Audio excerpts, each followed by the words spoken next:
Living in this world during these times can be something that is very challenging. We are in so many different battles, and for most people, they are completely unaware of it.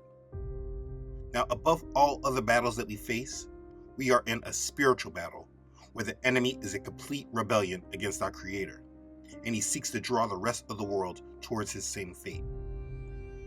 And this battle is the primary reason for the other battles that we face. And if we ever want to fully understand this world, we must understand it from this spiritual perspective first, and then everything else will make much more sense. But besides this spiritual battle, there are other smaller battles we are fighting. For instance, we are in a battle for our own morality.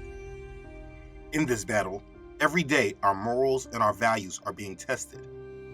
We see daily that what was once looked at as good has now become evil, and what was once looked upon as evil is now looked upon as good. As an example, the other day I saw Jamal Bryant in his popular New Birth Church in Atlanta. He did a sermon about abortion and supporting women. This week, America turned back the hands of time and declared war on women in this nation. I wanted us to stand resolutely to say to this nation that if America was authentically pro-life, then they would immediately abolish the death penalty. If they were really pro-life, then they would put more money into Head Start programs. And so we speak to this nation to declare that New Birth stands with the amazing women of this church, of this community, and of this country, that women have the right to have authority over their body. And it should not be legislated by men in Washington, D.C. I want all of us all over this room. This is a topic that most pastors would have stayed away from 5 or 10 years ago if they actually supported it. But now, a Christian pastor is able to preach to his congregation about the right for abortions, and the congregation cheers him on, and there is no controversy or uproar in the Christian community. This is because the lines of morality have been blurred, and what was once good is now evil, and what was once evil is now good. We fight this battle every day, whether we know it or not. From the content we see on Instagram to the programming that we allow ourselves to be entertained by, we are in a constant battle for our morality. Like I said, we are fighting battles every day. Now, the morality battle, though it is significant and it is a battle that is consistent and never ending, if you are grounded in your faith and strong in knowing whom you serve, this battle does not have to be as difficult to fight as it can be for those who are conflicted with both trying to serve the Most High while also trying to serve the world and align with it. This is not a difficult battle for us who understand where we are to be morally and we don't cross that line, no matter where the world is heading and what is now seemed acceptable. But for us, there is a bigger battle that is a little more challenging for us. And to be clear, this battle is not only waged against us, but the whole world. But it seems that for the most part, we are the only ones trying to fight through it. This battle is the mental war being waged against us. We are in an information war that does not allow us to understand facts from fiction, that does not allow us to live in reality, but desires that we live in a false world built on lies, deceptions, and falsehoods. It desires that we live by the script and narrative that they have written. It is very hard for us to live today because we are always being lied to, and in the mainstream, we are only given the narratives that we are allowed to believe in. And even if we are given news and updates on world events, we are drawn into conclusions that they want us to believe. Because of the education system, the majority of society are not trained to think critically and rationally. They are not able to come to conclusions that have not already been made for them through the mainstream media. And that's why if you ask someone what is going on in this world, you can normally tell what channel, station, or news source it is that they are being programmed by, because all they do is regurgitate the thoughts given to them. And what will result from this is a population of people that will not be prepared for problems and will be herded and guided into a new world that is being reset. You see, this information war has been waged because if people were truly told the truth about what is happening and what is to come, the population would not be as easily controlled. So they've created a population that is completely reactive instead of being proactive. And when problems arise, those that are unprepared will look to the same people that have misled them and not warned them. And they will actually go to them for answers and ask them to lead them. It's crazy. Now, if you ever played a game of chess, there's a time where both sides have strategically moved their pieces in a way that at some point in the game, the only move that either side can make is about conflict. No matter who moves, someone will get attacked, and then the real war in the game begins. That is a complete metaphor to the times that we're currently in. We are moving to a point in time where no matter what, conflict is upon this world. A time where peace is about to be taken from this earth. Now, I know this specifically from a spiritual perspective, as I made a video about this a couple of weeks ago. But what we know is that they have been building the narratives up in this world that allows us to see how they will be guiding this chaos in the secular. It is important that we all understand what is truly going on in this world. We all must have a sound perspective and look at the world with critical eyes, ready for what they want to call the unexpected. As we move towards the end of the summer season, it is very important that you mentally prepare yourself for the world that we are in and that we are headed for. You can hope for the best, yes, but you should be prepared for the worst. I'm going to show you what is currently happening in the world today. Let's begin. Okay, so as we live out our days, though the population of this world has gone through enormous change over the last couple of years, people still are moving with a weird sense of confidence that everything is going to work itself out. There's a dangerous blind optimism that pervades the minds of the general public, and they don't feel that they need to prepare for anything that the media hasn't warned them about. So they sit and wait to be reactive instead of planning and being proactive. The scary thing about the thought of not doing anything until the media reports it is that the media is reporting consistent news of danger and change ahead. But because they are literally not spelling it out for them, the public is not able to see it. The world is preparing for the seals to be lifted, and the one seal that we all should be preparing for is the second seal with the red horseman when we see conflict on the earth. Revelation chapter 6 verse 4 says, "Another horse, fiery red, went out, and it was granted to the one who sat on it to take peace from the earth, and that people should kill one another, and there was given him a great sword." And like I said in the other video, there is no coincidence that Beyonce reflected this in one of her photo shoots recently. We should be prepared for peace being taken from the earth. And the mainstream media has been alluding to this and preparing the narrative for it all. The nations of this world have been meeting and preparing for conflict, and we should all be mindful of this and understand what is actually going on.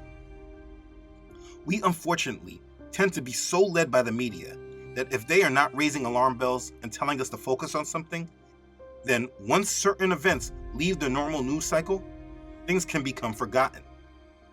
People have now grown numb to the conflict in Ukraine.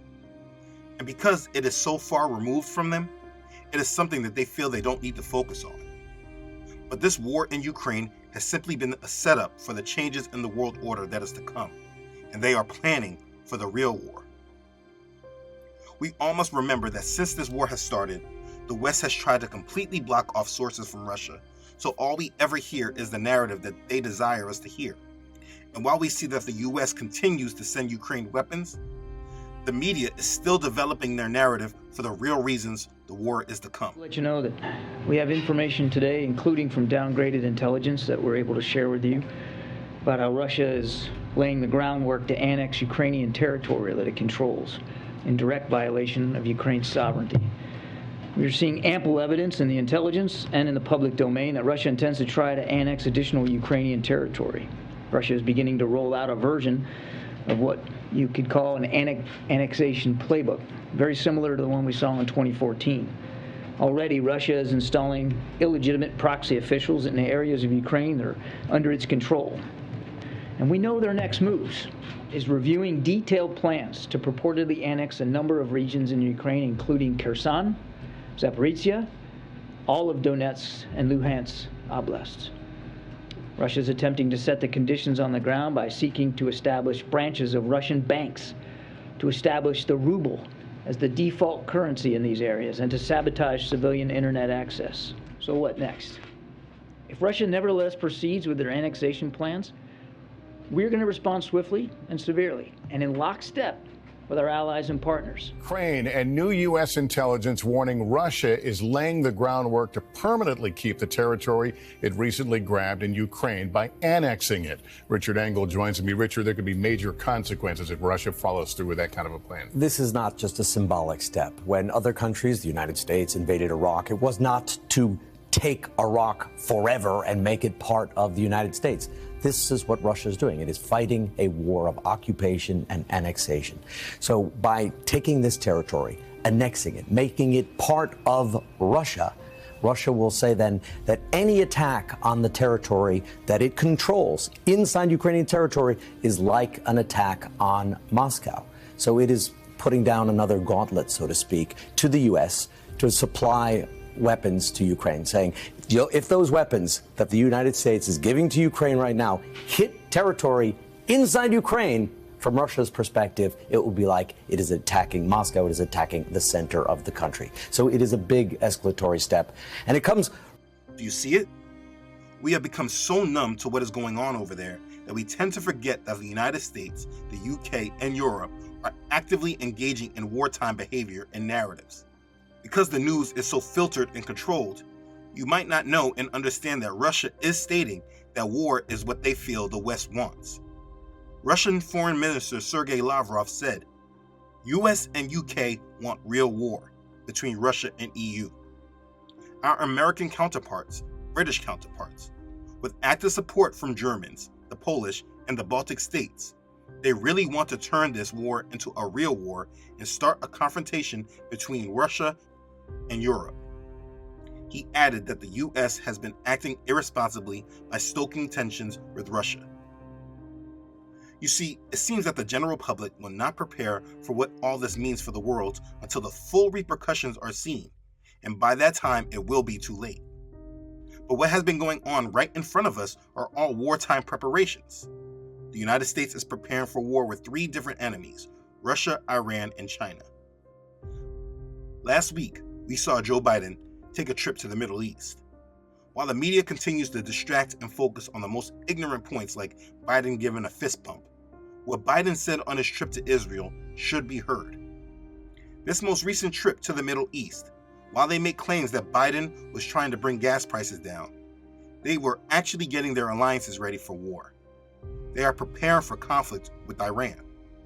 The United States media didn't report this well at all, but Biden was there to sign the Jerusalem U.S.-Israel Strategic Partnership Joint Declaration. On the White House press release, they said, "The United States stresses that integral to this pledge is the commitment never to allow Iran to acquire a nuclear weapon, and that it is prepared to use all elements of its national power to ensure that outcome. The United States further affirms the commitment to work together with other partners to confront Iran's aggressions and destabilizing activities, whether advanced directly or through proxies in terrorist organizations such as Hezbollah, Hamas, and Palestinian Islamic Jihad." Yeah, Biden's first stop in Israel was all about declaring the alliance the United States and Israel has against Iran. They have spoken in strong words to show that they are in agreement that if the nuclear agreement is not accepted, which it doesn't look like it will be, and Iran chooses to pursue nuclear weapons, then they will act. And it has now been made clear that there is a threat of force against Iran from the United States. They want to destroy the only Jewish state in the world. We will never let that happen. Words will not stop them, Mr. President. Diplomacy will not stop them. The only thing that will stop Iran is knowing that if they continue to develop their nuclear program, the free world will use force. The only way to stop them is to put a credible military threat on the table. We will not, let me say it again, we will not allow Iran to acquire a nuclear weapon. As the BBC reports here, U.S. prepared to use force to stop Iran getting a nuclear arms. It's very clear. And Israel's rhetoric is even more provocational. In an article from the Times of Israel reporting that the Israel Defense Forces chief says, diplomacy can fail. Attack on Iran at the center of IDF preparations.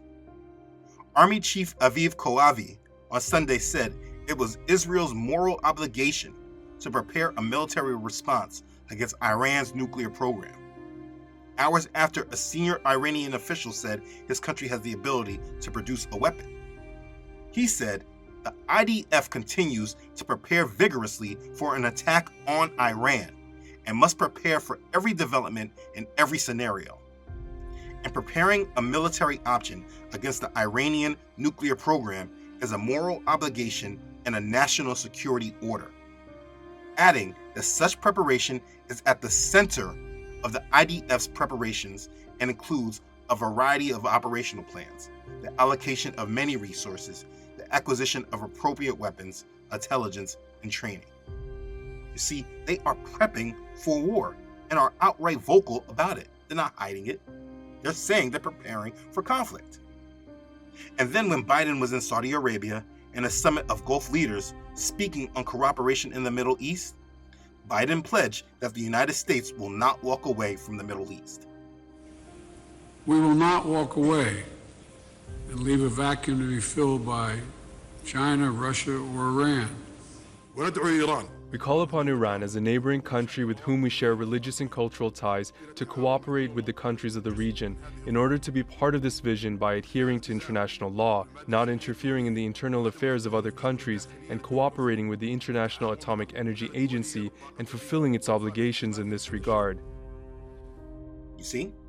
So like I was saying in the opening about the information war, the media wanted to focus on Biden's fist bump. They wanted to focus on Biden speaking on human rights with Saudi Arabia and what will happen with oil production. But these meetings were on war and alliances. And we know this because these are the main sound bites that we hear. And how we got here is, if you remember, the Saudis threatened to accept Chinese yuan for oil. And it was this threat that brought the United States to the Saudis' table, now trying to protect the dollar. The Saudi kingdom, Saudi Arabia, reportedly considering accepting Chinese currency instead of U.S. dollars for its oil sales to China. This would be a huge change. For almost 50 years, Saudi Arabia has traded oil exclusively in U.S. dollars, and that has been a massive boon to the United States. According to the Wall Street Journal, which broke this story, the Chinese government is, quote, offering everything you could possibly imagine to the Saudis. What would this mean for the United States? So now, after you understand this threat and how fast this meeting was coordinated, you can understand fully what is going on here. The U.S. is promising support and collaboration in the main war that the Saudis fought in order to protect the dollar and trade. This is the narrative, and because of this, we see conflict being provoked. Now, after the meeting in Saudi Arabia, Iranian President Ebrahim Raisi spoke very harshly in reference to the agreement, saying, "The great nation of Iran will not accept any insecurity or crisis in the region, and Washington and its allies should know that any mistake will be met by a harsh and regrettable response from Iran." Now, this rhetoric and back and forth is not new. We know this. But what was new is that shortly after Biden's trip, Iran comes out and says, "A warning from Iran this Sunday. Tehran has the capacity to build a nuclear bomb." A senior advisor to Iran's supreme leader made the announcement to Al Jazeera's Arabic service and added that the Islamic Republic has not decided to do so yet. It's no secret that we have the technical capabilities to produce a nuclear bomb, but we do not want it, and we have not decided to do so. In the past, within days, we raised the uranium enrichment level from 20% to 60%, and it will be quite simple to raise it to 90%. Kamal Harazi further stated that it would be difficult to return to the negotiating table regarding the revival or renewal of the 2015 nuclear deal with international leaders due to distrust between Tehran and Washington. You'll notice in this, Iran basically said that the nuclear deal is pretty much dead. And then we see this week, not even a week after Biden went to the Middle East, Putin arrived in Iran on his first trip abroad since the war in Ukraine started. Putin met with both Iran and Turkey's president.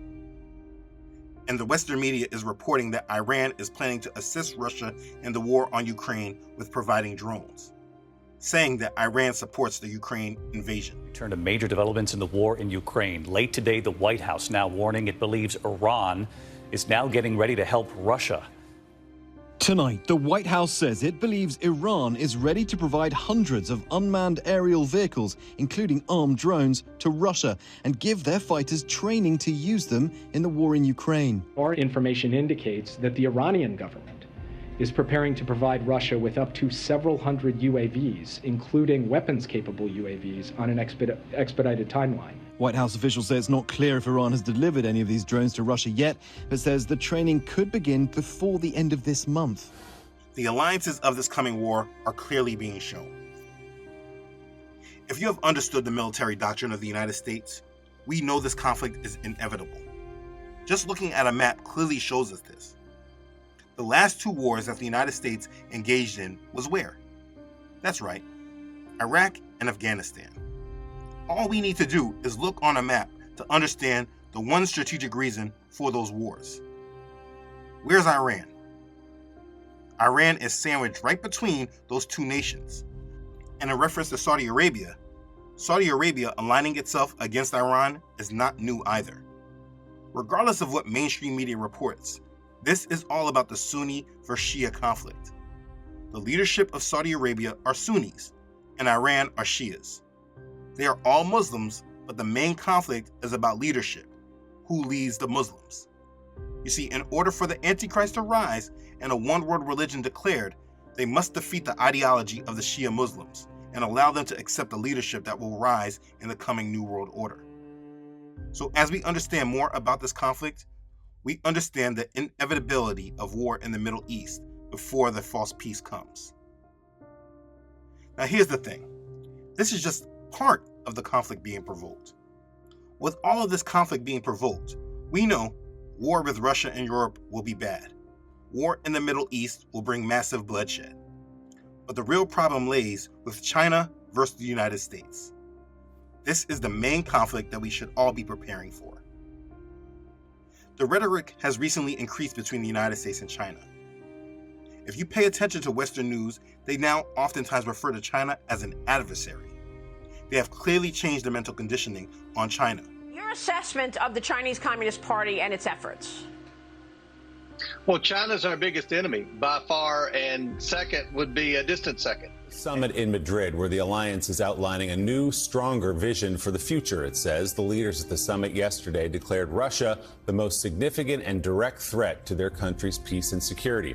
For the first time, the alliance also issued a warning about China, accusing it of bullying its neighbors and forming a strategic partnership with Moscow that poses a challenge to the West. The leaders included threats presented by Beijing into a new blueprint for its strategy going forward. The Western media is now engaging in the same strategy they used when reporting on Russia invading Ukraine, with them now speaking on the likelihood and possibility of China invading Taiwan soon. And President Biden is on his way home from his first trip to Asia as president. The growing threat from China was the main topic of discussion with other Asian Pacific leaders. Elizabeth Palmer has been following the diplomacy and U.S. troops in the region who are training to fight Chinese forces if needed. Right now, the United States needs Taiwan because of semiconductor manufacturing, the chips. Chips are in everything, and they've been in short supply since just a few months into the pandemic last year.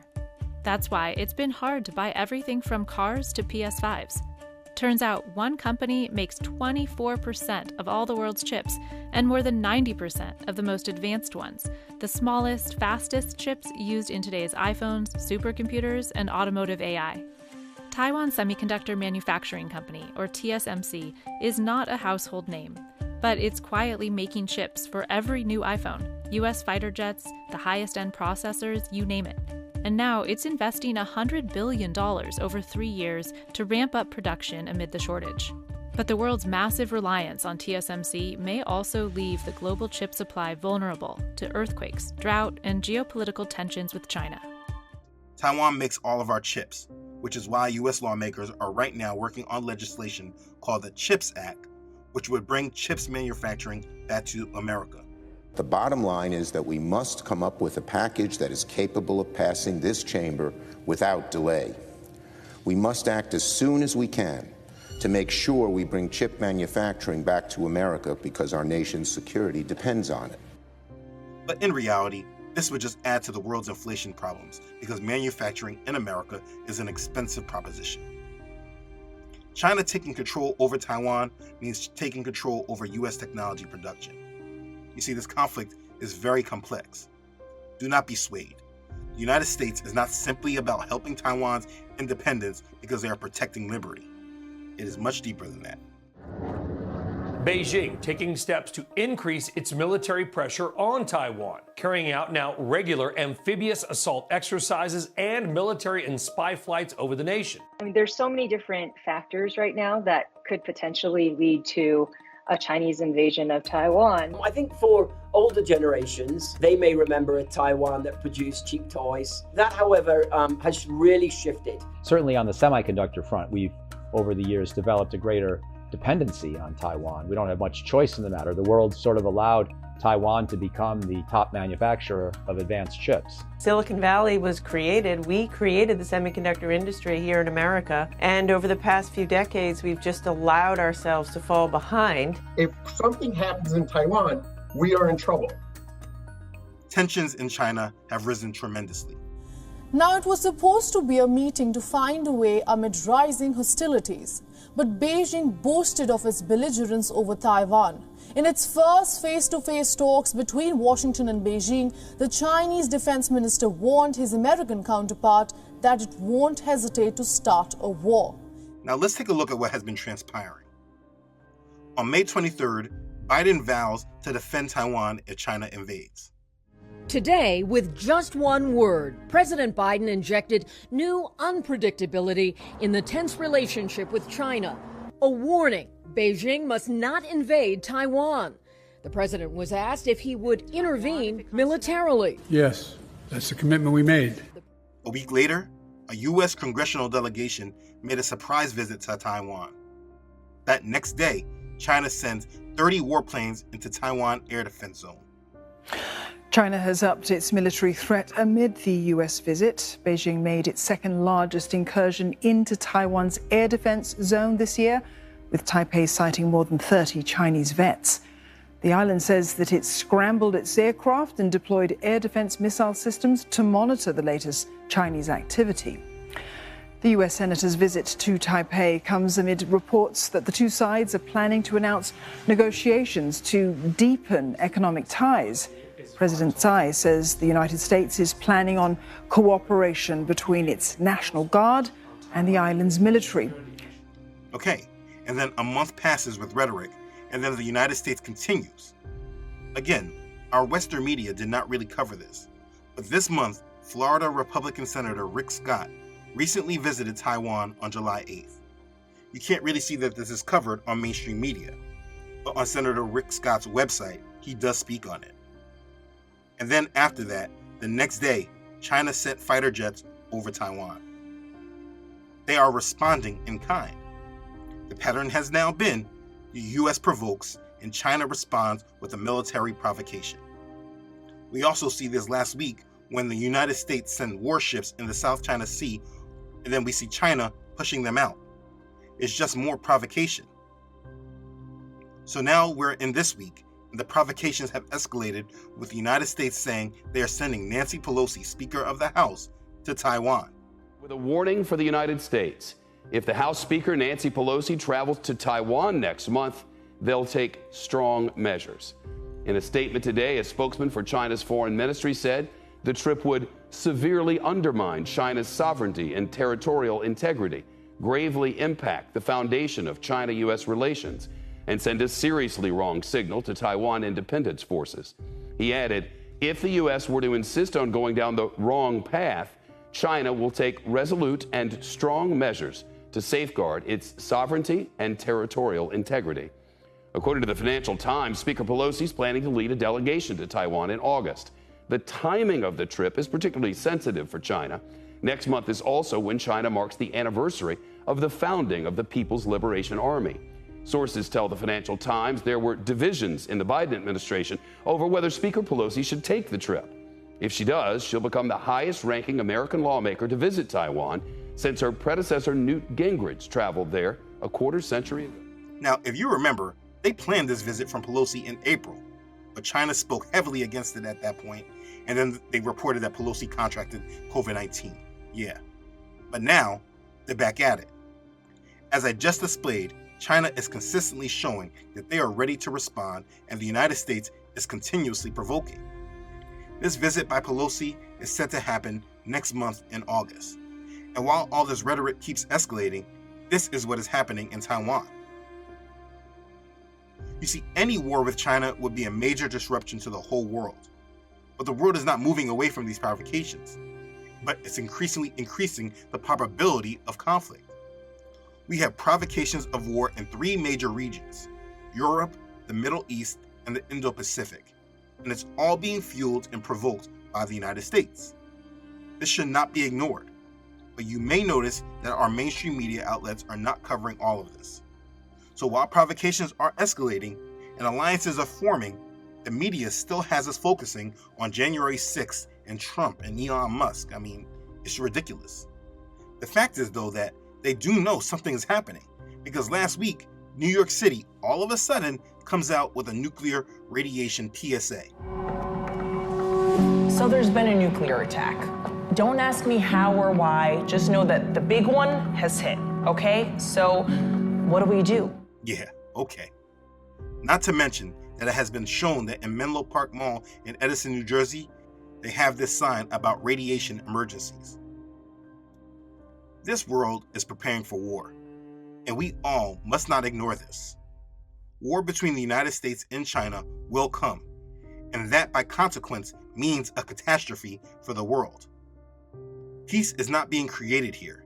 All we see is continuous escalation. And when you add the fact that the world economy is projected to head for a worldwide recession, it really shows where we're going. They really play with the minds of the people, though. They raise gas prices to high levels, create massive scapegoats, and later on, they bring the price down somewhat, and people are so happy that gas has come down, it allows them to keep their blind optimism that everything is going to be worked out. The thing that every person in the world should understand is that economic hard times are absolutely upon us. I mean, right now, it's not even happening from some unforeseen event.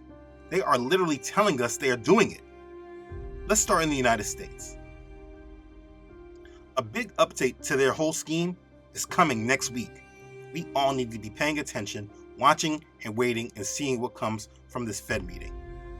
The Fed will raise rates again, either 0.75% or a complete percentage point, bringing us to 2.5% or 2.75%. This next rate hike is a very big deal, and you need to be preparing for it. You see, the purpose of them raising rates is to cool down the economy so they can control inflation. This is what they're saying. We haven't seen interest rates increase like this in over 40 years. Everyone should be preparing for hard times right now, and I cannot stress that enough. These rate increases take time to affect the economy, but with this most recent rate hike, we should really start seeing the slowing of the United States economy at the end of this third quarter and absolutely in the fourth quarter. We're already seeing housing projects slowing down. People are already slowing down buying homes, as it has been reported mortgage demand drops to a 22-year low. I mean, putting it in full perspective, that's a big deal taking into account how bad things got in 2008 during the Great Recession when we had a housing collapse.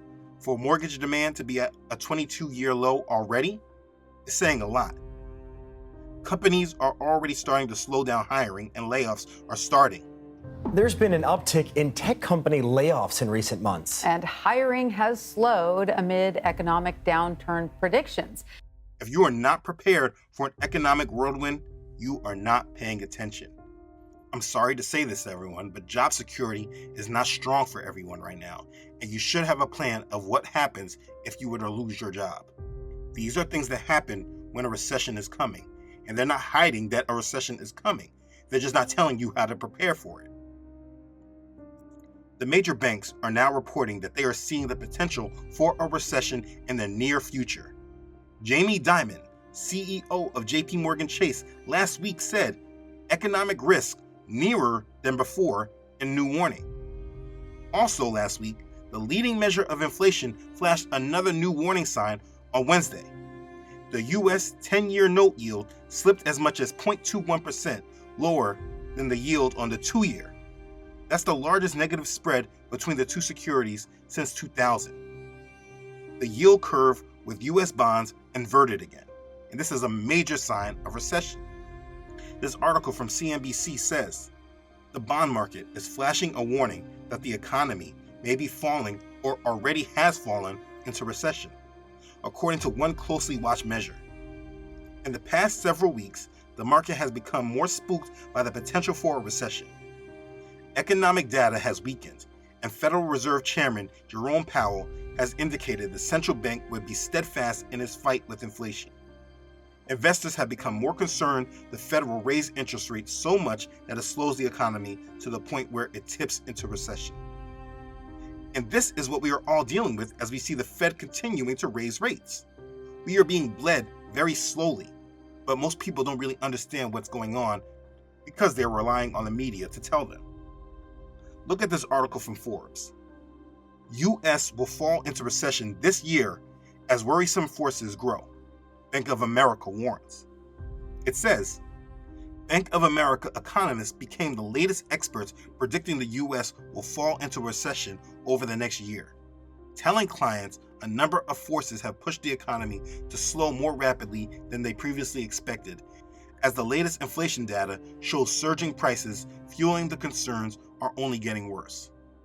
And you see, while CNBC reports that 70% of Americans think a recession is coming, you can't really tell this when engaging with the public today. Most people are not preparing for one. The amount of economic pain that is coming cannot be stressed enough. It's because recession is the nice way that the mainstream media is predicting what is coming. But the truth is that the world economy is coming to a complete stop and is going to be reset. We keep saying the Great Reset. I have made enough videos explaining why, so I'll not go into all those details in this video. If you do not understand this, please watch some of the videos to gain a deeper understanding. The point that needs to be stressed here is that in order for any positive economic news to occur, the whole system must be reset.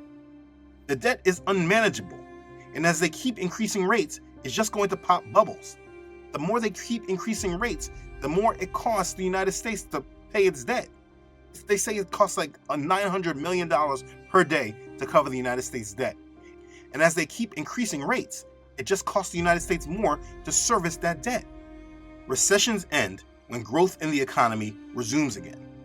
No matter how slowly this happens, it will not happen until growth starts again. During the Great Recession of 2008, for example, governments introduced a number of quantitative easing measures, pumping trillions into the global economy in an attempt to resuscitate it. We saw unprecedented levels of stimulus, which helped the markets to recover. But the thing that must be understood now is that the world cannot engage in that same quantitative easing and money printing that it was doing since the Great Recession, because that is what brought us into the inflation problems in the first place. Every time there has been an economic problem since 2008, they just printed money, gave stimulus, and added debt. And now that those solutions are the cause of our current problems, we are in a problem that needs a new solution. And their only solution will be to reset everything, to change everything. And this is why we see that war is also being provoked. The problem we are seeing is again with the dollar. As this article from the Economic Times, which is the New York Times of India, it says, the extremely strong dollar is weighing down the world. You might have heard recently, and might not really understood what it meant, that the dollar hit parity with the euro last week. It meant that you can get $1 for €1. This is the first time we've seen this in 20 years. And mind you, the euro is only like 23 years old. You see, while we are dealing with high inflation in the United States, while they are not in sync with the other central banks like in Europe and Japan, it's creating a very strong dollar that is becoming the problem for the world. As this article in Bloomberg states, King Dollar is the world's problem. Again. The point that we are moving into now is the weakness of the world economy will be blamed on the strength of the dollar. While we can look at many different points of our world economy from retail, restaurants, technology, housing, and travel, the biggest area of concern is the dollar and commodities. Well, the U.S. dollar has a strong influence on commodity prices, and that's because raw materials like oil, copper, wheat, and gold all are priced in dollars. And so when the dollar strengthens, all of these commodities become more expensive for the rest of the world. And that can ultimately reduce demand and drive prices for commodities lower. Goldman Sachs noting that the strong dollar has added about $20 extra to every barrel of oil priced in local currencies. The strong dollar is a problem for the world, and as you hear about it, it should not give you encouragement about the longevity of the dollar, but the problems it is creating. As the world is dragged into a recession that is blamed because of a strong dollar, you are now seeing another scapegoat being raised to abandon it. In one of my earlier videos when speaking on the World Government Summit held in Dubai earlier this year, while the media was discussing Will Smith smacking Chris Rock, they were discussing where the future of our money will be. And what we're seeing in the world today, I think, is we are on the brink of a dramatic change where we are about to, and I'll say this boldly, we're about to abandon the traditional system of money and accounting and introduce a new one. And the new one, the new accounting, is what we call blockchain. It means digital. It means having a almost perfect record of every single transaction that happens in the economy, which will give us far greater clarity over what's going on. Yeah, you hear it? We are in the final stages of this narrative, and we all must be prepared for it. Now here's the thing. I do not provide this information to promote fear to you. I'm not fear-mongering as people like to accuse. But there are certain realities directly in our face that we must deal with and be prepared for. There is a reason that our Father has allowed us to be awake to all these plots and these schemes. There's a reason that He has given us a sound mind to see through their narratives. The rest of the world is asleep, and everything will come upon them suddenly when they will not be prepared for it. When this happens, this is what leads people to be moved in fear and do things they normally wouldn't do, which is exactly what we saw during the times of COVID. Those of us who were spiritually and mentally prepared for what this world was bringing were not led into their schemes and their traps, and we must stay with that strategy. Continue to get your houses in order and prepare however Father is leading you to. There are hard times ahead, and you must stay in reality and not look at the world through the same blindness that everyone else is seeing the world through. But concerning the times and the seasons, brethren, you have no need that I should write to you. For you yourselves know perfectly that the day of Yahuwah so comes as a thief in the night. For when they say peace and safety, then sudden destruction comes upon them as labor pains upon a pregnant woman, and they shall not escape. But you, brethren, are not in darkness, so that this day should overtake you as a thief. You are all sons of light and sons of the day. We are not of the night nor of darkness. Therefore, let us not sleep as others do, but let us watch and be sober. That's 1 Thessalonians chapter 5, verses 1 through 6. I made this video so that none of you who are watching are asleep. I do not want any of these things to come upon you unexpectedly, which makes you be led into irrational decisions. When these problems arise, because you expect them, you will know that your only source and solution is Yahusha. You will know and be confident that though everyone is talking secular, everything that is happening is all about something that is spiritual. And because of this understanding, you will not allow yourself to be steered into their schemes and their plots as they try to narrate the judgments of Yah. That's what they're doing.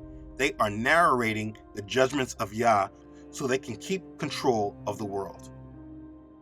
Yah's wrath is not for us, that is called to Him and are covered by Him. The world is heading to first conflict and then economic depravity, where no one's money will be able to save them. So with all of this evidence, it must be recognized that you cannot store up your treasures with the rest of these heathens. As Yahusha said, do not lay up for yourself treasures on earth, where moth and rust destroy, and where thieves break in and steal. But lay up for yourselves treasures in heaven, where neither moth nor rust destroys, and where thieves do not break in and steal. For where your treasure is, there your heart will be also. That's Matthew chapter 6, verses 19 through 21.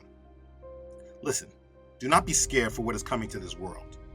Just live in continuous fear, respect, and honor of our Creator and make Him your priority. Do not live asleep, but live awake to the realities of this world. Do not prepare for a world that does not exist. You cannot make all these plans for the future without understanding how we will move out of these international conflicts and monetary issues that are directly ahead of us. You must have an answer for that first. How do you see the conflict with Russia and Europe, Iran and Israel, China and the United States playing out and ending? Do you really feel that these conflicts are just supposed to disappear with no consequence to the world? You have to answer, how will the world come out of this coming recession when they can no longer print their way out of it through debt? What will be the new growth model for the world in this new digital economy in the metaverse that is forming? You see, there are too many questions for anyone to live in a blind reality focusing only on what they want to see. As an example of this, last year I spoke about the dangers of buying a home and having that as your focus. I have personal family and friends ignore me on this thought, thinking I'm just trying to kill their dreams. But looking at the world right now, they are now forced to see how much time and energy they wasted on having the wrong goals, because now owning a home is far removed from them. If they lived in reality, they will be prepared for where we are today. And this small example goes with everything else that is occurring today. Live in reality and beware of the wars being waged against you that is leaving you unprepared for the real war that is coming. Be prepared next week for what comes after this next rate hike. If they raise 1%, which is unlikely, but if they do, that means they are really getting ready to turn things up. Be ready for it. Be strong and live your life through the covering of the Most High. He wants to fight for you and protect you if you are His. So stay connected to Him and place your life in His hands and trust Him. Many sorrows shall be to the wicked, but he who trusts in Yahuwah, mercy shall surround him. That's Psalm chapter 32, verse 10. Mercy shall surround you who trust in Yah. So stay out of their fake world and live in His reality, and trust only in Him, and He will see you through. Your eyes have now been opened and updated to what is going on in this world. Please stand steadfast in your faith and get your houses in order. Be blessed, everyone. Hallelujah.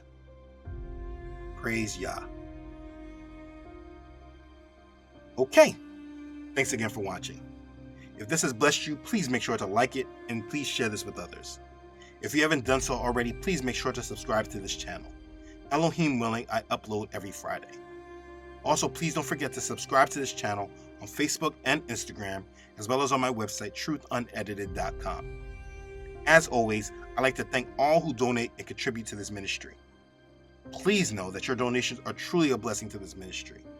Thank you for your prayers, your love and support, and letting our Father use you. You are truly a blessing, and I really appreciate your support, especially during these times. Be blessed. Okay, thanks again, everyone, for watching. I love you all.